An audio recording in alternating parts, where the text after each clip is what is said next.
Hello, everyone. Welcome back to another episode of Take Back My Brain. I'm your host, Laurie Hammer, and today I have a really amazing guest with me. Her name is Katie Weldon. She is a mom. She is an author. She is an entrepreneur. She has been through the mill. She has done a lot of things in her life in the mortgage industry. She's also a business coach. And we're going to chat today about Katie's story and just how that applies to the rest of our lives. So, Katie, thank you for being on today and welcome to the show. Oh, thank you so much for having me. It's such a pleasure. Okay, love having you on today. So I want to hear a little bit more about your story. So how did you get to where you are today? Oh man. So it really started in mortgages in the place where I was, it was a lot of men, right? So there was a lot of burnout and for me because I was trying to balance being a mom and also having a career and everyone's kind of like you have to pick one. And I was like, why do you have to pick one? You don't get it. It's Right? not as easy as just pick one. But most of the men in the industry that I was in and who I was surrounded by were like, yeah, you got to pick one. And they were clearly picking their profession over family and I'm like, I don't want to pick one. And I just was really stressed out, burnt out. I almost had a miscarriage with my second daughter. I was like, my health is taking a toll, and this cannot be how life is supposed to be. Like, it just felt like there was more to it. And I Right? had a coach at the time who was helping me be successful at mortgages, but I really didn't have a great balance of my life in mortgages and my personal life. And so I started seeking out more personal development coaches. Mm-hmm. And through that work, I just realized it's really all there for us right at our fingertips. And we don't have to make a decision on what we want over the other. Like, we can have all of those things. And so that's really what started my journey into coaching as well, because I was like, other people need to know this. Like, it Yeah. does not have to be clearly cut and dry. And I coach on certain tangible aspects of mortgages, but also things like energy behind what we do and just authenticity and just being honest with clients and things like that. And through that personal development work, it caused me to do a lot of self reflection as well, which is Right? something I know we kind of brought up. So over the past year, past year and a half, I moved to Florida from Massachusetts after living in Massachusetts for That's a 40 huge years. change. Yes. Yeah, kind of on a whim. It was more of like an instinct was like, you're meant to be in Florida. Through that move to Florida, I was able to attend an event that inspired me to give up alcohol, Wow. which was really interesting. And then through another sequence of events, also in Florida, I decided to wean off of antidepressants because that was something I was on for a really long time and just felt like it wasn't serving my body much longer. Mhm. And so in my opinion, those are all connected with moving to Florida, which was just a decision in my gut I felt like I was meant to make. That's amazing. That's amazing. So I want I to threw take a a lot step at you back. just there. Yeah. I know that I'm just like, oh, here to go. Here's a lot.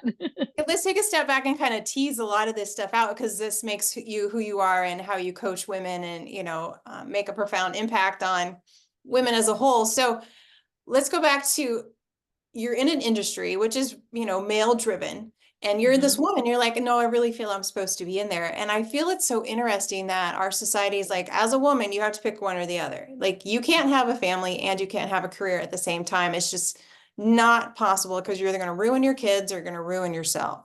And Yeah. right? I mean, so there's really not another way around that because we homeschool. I have a business and I work from home. And is it a little crazy every now and then? Yes. Yes, it is. But it definitely can be done. It definitely can be Mhm. done. So I feel like we're lied to so often. Um, I, I mean, in general, I feel like men's brains work totally different than women's. well, It's they more do. I like, mean, we're created yeah, different. We're male and yeah, female, and it's we're those definitely boxes. different. Everything's in a box. So saying Yeah. they have to choose one is not, I don't feel like men think of it as they're not choosing the other thing. It's just like, no, this is what I'm choosing like in this moment. Whereas like for me, everything runs together and kind of like just blurs in one giant Monet, if you will. It's like, Right. so I couldn't choose because it wasn't different boxes. It was all the same box. It's all the same box, right? Yeah, and Yeah. that's what makes us different. That's why I love the female brain is so different than the male brain. Um, Yeah. so you went on this whole journey of trying to find yourself as a mom and a wife and fit in this industry where that really isn't designed, for Mhm. women in general. So how did you decide how did you find balance? Because you just said that you overcame alcohol. So did the stress of all of this trying to find yourself lead you to drinking and on antidepressants? No, I was on antidepressants for 22 years, so I was on them from high school on. So it was more that I thought that that's how it was always going to be. My mom was on antidepressants for a long time, and even a combination of them at one point. So I just was raised to believe, listen, this is just your biology, and that's okay, and you'll just be on this medicine for the rest of your life. And I was like, okay, no Another lie problem. we were told, right? Right. So I was like, that's fine. And then the alcohol, it was a little different. So for me, it just felt like it wasn't serving me anymore. I didn't have any catalyst or any abuse like in recent times. I'm sure I abused it when I was younger, 100%. But for Yeah. me recently, Yeah. it was much more of a conscious decision because most people's reaction was, "What do you mean you barely drink?" And I'm like, I know because over the last few years I've drank less and less because I felt like it was clouding me and who I was. Mm-hmm. And what happened was I actually went to an event in Tampa through Hay House. I don't know if you're familiar with the I am publisher Hay familiar with House. House. Yep. Yeah, their event is awesome. It's great. So it's called the I Can Do It conference, and it was in Tampa, like less than an hour from where I lived. And someone said, "Are you going? It's gonna be awesome." And I said, "I've never heard of it." And the only reason I went was because I was local. It was like a week later. I wouldn't have bought a flight and stuff. And I feel like this was all kind of like meant to happen the way it did. And I asked them, I said, what's the difference? It was in like this workshop. I said, what's the difference between like your intuition telling you something that you need to do and your brain just telling you what to do? Right. And they said your intuition will come back over and over and over again. And the first thought I had was, I need to quit alcohol. And I just literally from that day on, I haven't drank. It's been 14 months. So I wasn't abusing it, but it was very relevant in everything I did. A realtor lunch, Oh, okay. maybe, you Sure. know what I mean? So it's just Social, really, relative socially for you. yes, it was. I would say it was the frequency more than the amount in general. A realtor event. Realtors in the real estate industry, there's a lot of drinkers. You go Sure. out to meet someone and try to do business, and it's like, hey, you want to grab a drink? It's just like the way people are, and that's okay. I just realized I don't want to do that. I felt like I was drinking just to drink because everyone else was doing it, and I didn't want to do it anymore. Right, right. And it's so hard. It's so hard on your liver. Even if you're not an alcoholic, it's still hard on your liver. So it does clog your brain because it creates inflammation.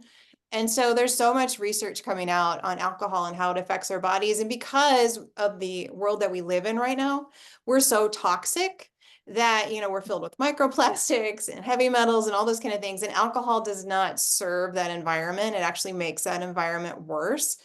Mm, So I I didn't know love the that. fact that you came to that conclusion because it really wasn't serving you probably physically, emotionally, or spiritually. Because when it clouds everything, then you can't trust your own tuition. You can't trust the voice of God in your life and all those kind of Yeah. things. So I find that just amazing that you did that. And Yeah. there's all these other wonderful things that happen when you don't drink anymore. No, and it's crazy the what's it called? Like the domino effect from that because I did feel clearer. I mean, within a Read week, it. I was like, interesting. Yeah. Like just it's literally like it was a little cloudy and that cloud lifted like fog. It was just like, what is happening? I didn't realize my brain could operate like this. And I said, what else is clouding my brain? Right. And the first answer in my head was antidepressants. Mhm. And I did not do it the right way. I highly recommend you go to a doctor and wean off because I didn't. And in a crazy set of circumstances, I gave up antidepressants. I think it was like August 7th, maybe. I had just come back from a convention and I did it kind of because I felt like God was inching me to do that. What happened was I ran out of my medication. I tried to get it refilled before I went on a 5-day trip and they wouldn't even give me five. And I was like, Okay. maybe this is meant for me to, because I had been contemplating it and stuff. Yeah. So I'm a firm believer in signs from God. And so I was like, oh, okay. I think that maybe this is time I'm meant to give up antidepressants. And so I just cold turkeyed it. And 5 days later, my mom passed away kind of Wow. suddenly. So she Sorry. had been sick over the years. Thank you. She had been sick over the years, but her passing was a little sudden. And I firmly believe that God wanted me to feel all of it because, like, not being on the antidepressants was like, whoa, not only am I dealing with this thing that I I hadn't really suffered a loss prior to that of someone so close to I me. see. So it was really difficult, and it really allowed me to just like feel everything that I was going through, Mm-hmm. because it was like another layer of clouds. Right. That's the only way to describe it. I actually feel like there are pathways in my brain that have cleared up since then. I equate it to, if someone's in a car accident and they don't use their legs for a little bit, they have to build up the strength again. I think my brain has to do the same thing. Oh, 100%. Because, antidepressants, that's one of the things I work with people on is to help to balance their brains so they don't need to be on medication. And through with amino acid therapy and nutrition and stuff. And when people have been on, because antidepressants for 20, 30 years, I have some of the women that come into me and they've been on since like it first came out in the 90s, right? Mm. And so we have no idea, can their brain even go back? Can it, regenerate itself? And there's some studies that say no, the receptor sites definitely, some of them don't come back. And hopefully they're going to get some other research out there that, how we can rejuvenate the brain again. But I firmly believe they can because I believe our body can heal. Heal itself Yeah, 100%. given the right tools. I mean, that's the way that we are created. And it is like you're just describing. I hear that so often, like the fog is gone. I actually didn't know how numb I was until I stopped the medication. Because if you're on the med for 30 years, 20 years, 30 years, whatever it might be, you really don't know what you can and you can't feel. No, I didn't know what my highs were or my lows were. I Right. thought I did. And Yeah. it was really challenging to navigate life. And I have had some nutritional or some supplement support as well. So Yeah. that's been great. But I just I just didn't even realize, I guess, what was possible for feeling. Mm-hmm. So I No, want and to I love wasn't to numb. I get wasn't like a into, robot. I was very yeah. emotional. My dad always labeled it, "Oh, you're so emotional," but I didn't realize that was actually from the medication. And like I would cry at the drop of a hat. A client's like something's happening with a client. I'm like, they're buying a house and it's in my hands. And like I didn't realize, and I took a little work before just giving up the antidepressants on myself to not control the emotions, but like feel them when I need to feel them, but Yeah. also work through them so they don't just pop up, at random times. But I feel like part of that was the antidepressants. Being on them like really messed with my emotions almost. Right. Which is a really great point because I don't think most people understand that. They think, well, if we're feeling all these emotions, then the antidepressant should just kind of, put those emotions in a pretty little box and help us to just, go through life okay. And I hear often what you're saying is that when you get off of them, sure, you're going to have this readjustment period, but you also find out you weren't as reactive. And all of a sudden, your brain can take in nutrients that it wasn't able to take in before because it was actually being blocked. So SSRIs, antidepressants actually block receptor sites from recycling what needs to be recycled in the brain. And so Wow. you get I off didn't of know that. those. Yeah, when you get off of those, all of a sudden those mechanisms have to turn back on. Hmm. They've been asleep for 20 some years, so it's going to take a little bit, and there's going to be this challenge. And so often people aren't willing to go through that challenge of allowing their body do what the body needs to do because it's scary because you haven't felt that before. And especially, you've done some nutritional work. It's a lot easier if Yep. you fix the deficiencies because you can't medicate away a deficiency. So I love what you're doing. So I would love you to share like what some of those things were that you've been through, what different emotions you realized were from the medications, and now what are you feeling? Oh, that's a really good question. So for me, I think the reactiveness Mm. at like on the medication and also off of it. So what I started realizing was there was times I would react in a certain way and but very quickly say, I'm sorry. I'm not sure why I reacted that way because my brain was just like confused, right? It just didn't Sure. even know what to do. So I felt like there were these pathways, but then you're pouring water on it, it's just like overflowing. And I just was like, I was a little out there. I'm not gonna lie. I went through a season where I just was like, I don't know what I want to do today. Like, do I want to get out of bed? So for Uh-huh. me, like I started walking in October. I walk about 2 miles a day, 5 days a week is my goal.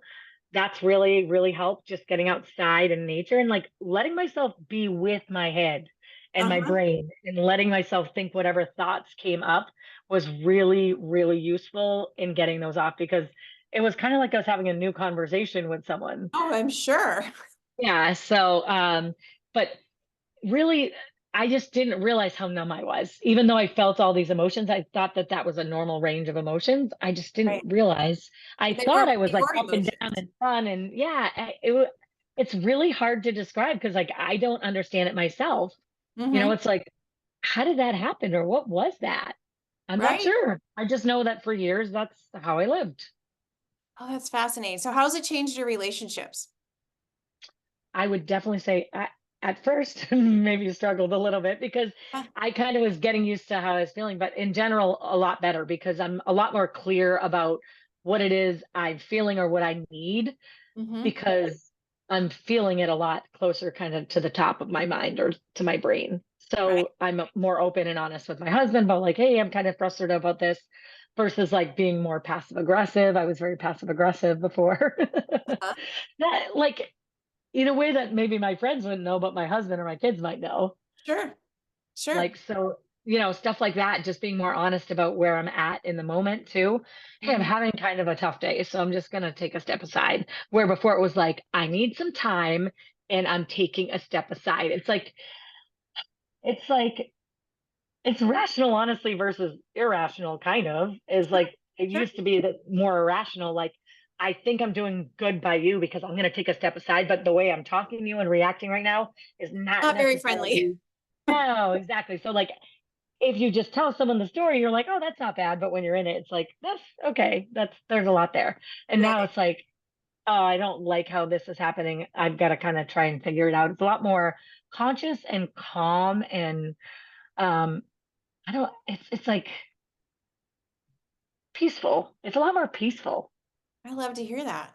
That's Yeah, really I cool. really have found so much and I can handle silence now. So this is kind of a different side effect that I haven't really mentioned to anyone, but in a good way.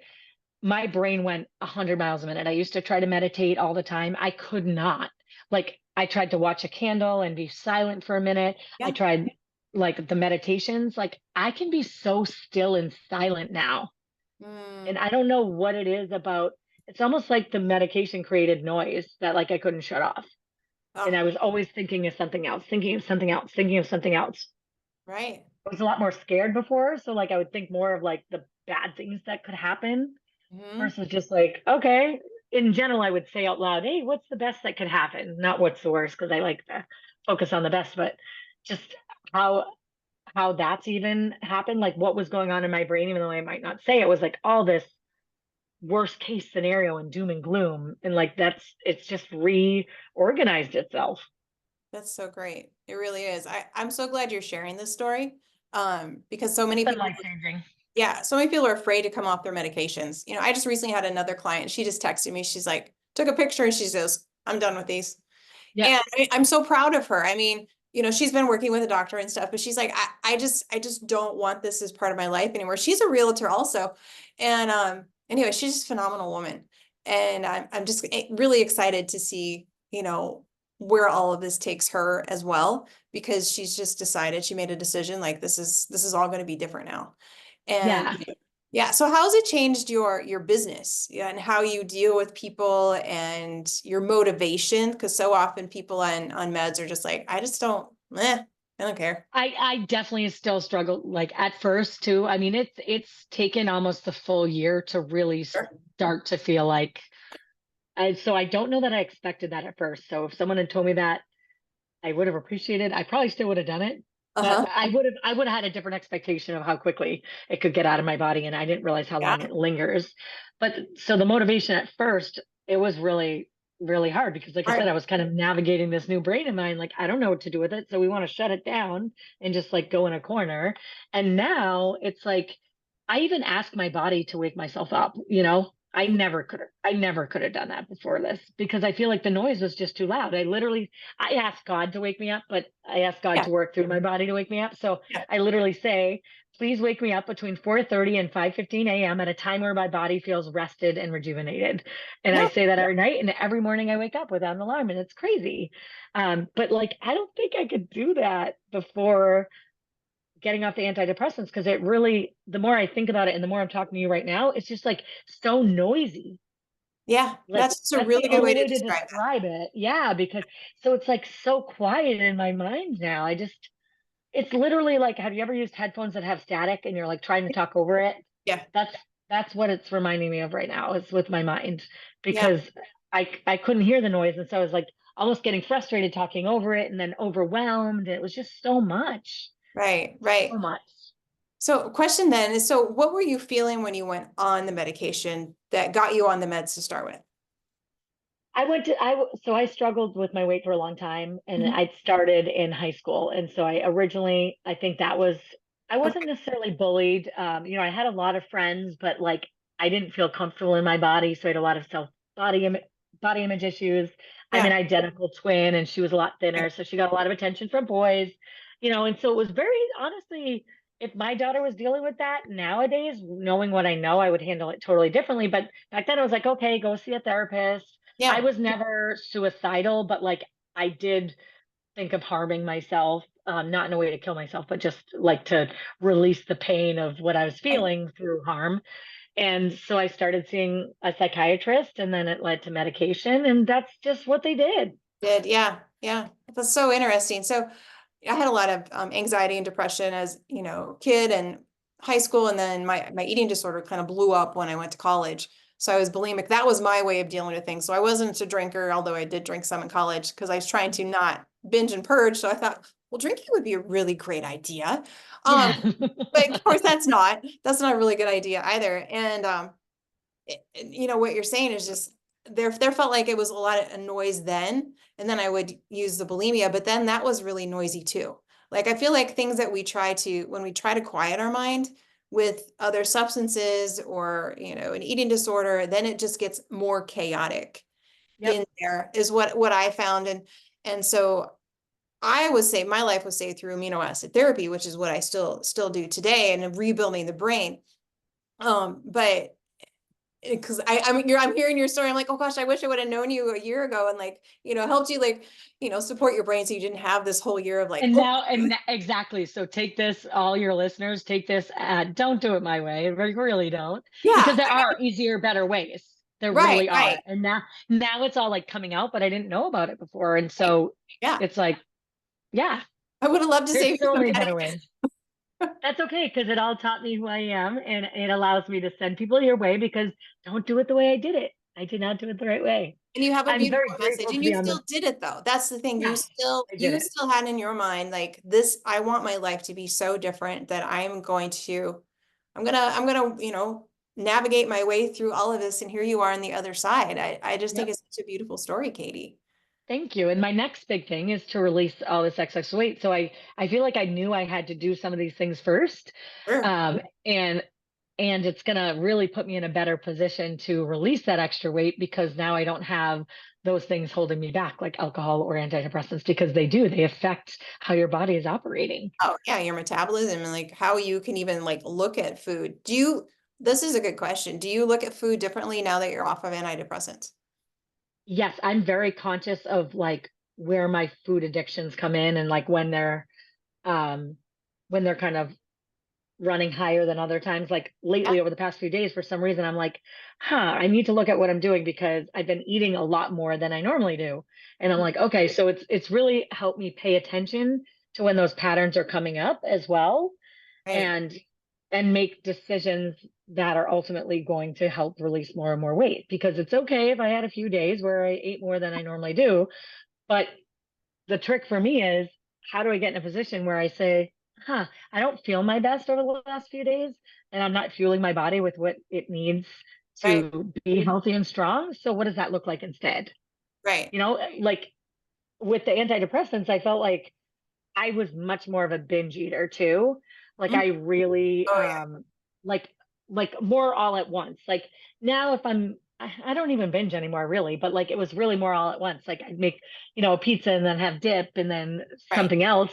Whereas now it's like, if I do eat a lot more, it's like, oh, I ate too many servings at dinner. It's not like I'm hiding it. And that's the Right. other thing. Like there was a lot of kind of secrecy A behind lot of shame, my a lot of eating guilt there. habits. Yeah.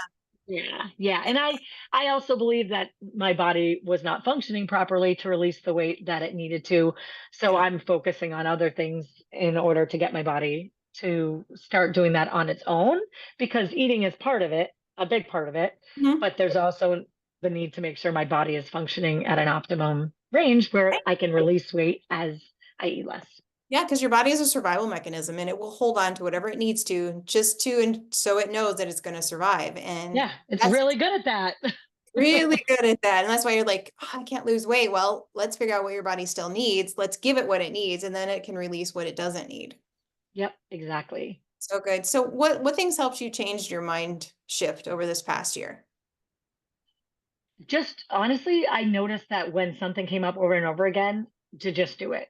Like Uh-huh. this is coming up for a reason. I mean, I probably had thought of quitting drinking like 2 years prior, maybe like 20 times. And I was just like, Katie, that's so silly. Like you don't really drink, right? I kept Yeah. talking myself out of it because it wasn't a big deal. And it's funny because people have told me, like, if you drink again, it's okay. Don't feel like, because I made a declaration, like on my Facebook, I was like, Uh-huh. I'm declaring sobriety for the rest of my life. And it was like, if you change your mind, that's okay. And I was like, yeah, I know that. And I don't want to change my mind, even though I struggle to figure out who I am without the drinking because it was such a big part of my social life, you Sure. know, that it's like, oh, do I ask them to go out for a drink and then I just get a water? Like there's a lot of thoughts behind a pattern you've had for a really long time, right? Right. Yeah, Um, absolutely. so yeah, so I don't know if I answered your question there No, though. no, I think it's good because drinking is so social, right? I mean, not everybody Yeah. is an alcoholic. I have, some people in my life that, have quit drinking over the last couple of years, and we were just at an event together, and they're like, hey, let's go dance. They're like, no, I can't dance if I don't drink. Or, it just doesn't seem as fun now that I don't drink, but I definitely don't want to drink because the rest of my life is better without the alcohol. But like these Yep. types of events And it's are so what's funny you say that because what I realized very quickly was if I want to do something, I have to just do it because there's no waiting for anything anymore. There's no yeah. waiting to get a buzz and then Right. going on the dance floor or waiting to do karaoke. Like I did karaoke for the first time and it's Uh-huh. uncomfortable. But guess what? The more I do it, the more comfortable I'll feel. And I don't need a substance. And I still try like some of the non alcoholic stuff with adaptogens here and there. And like so I'll try different things, but my big focus is to not get addicted to something else as a replacement for alcohol. It's Right. like, yeah, if I do that a couple times a month, okay, but I do not want any sort of replacements or fillers to try and fill that gap. Yeah, no, I think that's really good. So what do you want to leave our listeners with? I love your testimony, your story. It's been Do fantastic. do the hard thing. Do the thing that you're thinking of that sounds crazy, like moving to Florida or giving up alcohol or getting off your antidepressants after 22 years. Like if there's something that comes up over and over again in your mind, pay Mhm. attention to it and do it. Like it's there for a reason. You don't have a million thoughts of quitting your job if you're not really meant for something bigger and better. Oh, completely. And how many times have we stayed stuck because we're like, oh, I'm not going to listen to that, not going to listen to that. And we're still in the same spot years later. So, Yep, so good. exactly. So good. Katie, thank you so much for blessing our listeners. And I appreciate your story and your mission in this life. So God bless everything you do. Thanks for being here. My pleasure. Thank you for having me. Awesome. And everybody just make sure you like, subscribe, and share this episode. This is a wonderful message. And I know there are millions of people out there that need to hear this. Thanks for listening. See you in the next episode.